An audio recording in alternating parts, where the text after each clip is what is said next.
Hey everyone, it's another week, so this is your recap of all the major news that's happened with Microsoft, Windows, and more. Let's get to it. All right, our first major story has to do with HoloLens, specifically the $22 billion project that Microsoft is engaged in with the U.S. Army. So Insider has done it again with another major expose, saying that this project may be in question and may actually be pulled because Microsoft simply cannot deliver what it promised to the U.S. Army.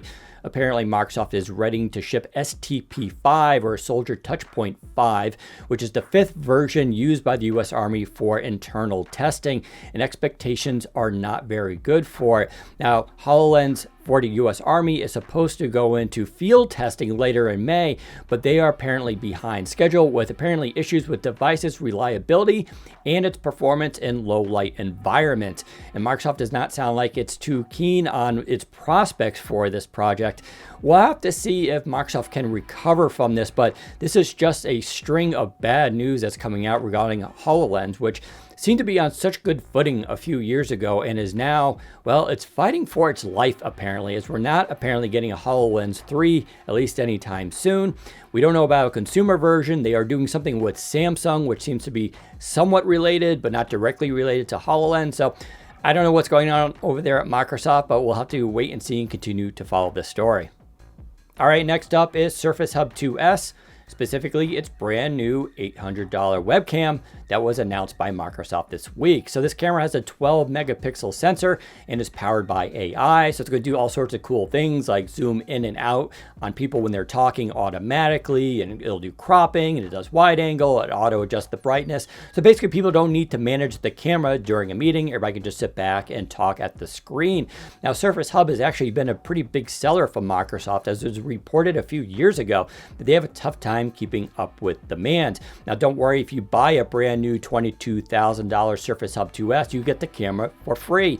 So the $800 is only for those companies that want to upgrade the existing camera to this brand new one. And you still think $800 is expensive? Well, I gotta tell you, Logitech sells cameras that go well above $1,000. In fact, they have one for $1,000 that is powered by the Brio 4K sensor. So that's a $200 camera that's 13 megapixels. So this stuff isn't that unusual, but overall this looks like a pretty big hit for Microsoft.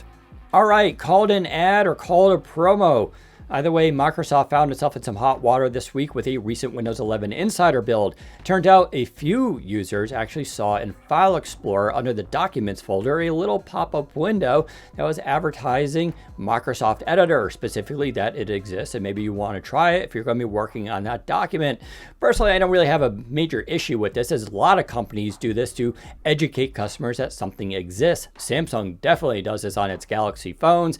Apple does this on its devices as well, and so doesn't Google. Still, it is very controversial. However, it may be a moot point, as Microsoft came out and clarified that this was not supposed to ship with this version, and it's not supposed to be a feature that is coming out. So they did walk it back a little. They also, though, did not promise it's never going to happen. So we're going to have to wait and follow this story to see if Microsoft brings this back. I already know how many of you feel about this, but confirm to me in comments. Do you think it's an ad, a promo? Should companies be allowed to do this, or should they never be allowed to advertise their own services within what is basically a free operating system? You tell me. All right, shout out to my Surface Duo and Duo 2 users out there. If you use Reddit, you may want to try Sync for Reddit, which is an app that's been out for Android for quite some time, but it recently got a new update, specifically in the dev channel for that app. It now supports dual pane features, such as the Surface Duo. That means you can span the app and it'll work where you have a list of the articles on one side and comments on the other. And it's a pretty solid experience, actually. I've recently switched from Relay to this app because I find the experience so much better. The scrolling is really nice and there's just a ton of features. Now the dev version of this app does cost $4.99 because that's the pro version without any ads. Plus you're getting basically early releases since it updates quite frequently. It will be rolling out though to the beta version as well as the production release, which has a free ad supported option as well. So expect that in the coming weeks, but kind of nice to see that third parties are starting to pick up dual pane support for its apps. Hopefully we'll see more. All right, watch out NVIDIA as Intel's getting ready to launch its Arc GPU on March 30th in some brand new laptops. If you don't know, Arc is a brand new series of GPU solutions from Intel that will eventually compete with NVIDIA on the high end, including on desktop, at least according to Intel. Now, this first version is the A3070M, which is going to be used in entry-level type devices, but it should be pretty good as Intel is promising twice the performance of Intel Xe. That means you should be able to do some full HD gaming and maybe hit that 60 frames per second, which is basically what we all want. To do that in a really ultra thin and light laptop should be interesting. Samsung has already announced that its new Galaxy Book 2 Pro, the 15-inch models, will have options for Intel Arc later on this year. It's going to be interesting to see though how this technology scales up as Intel promises.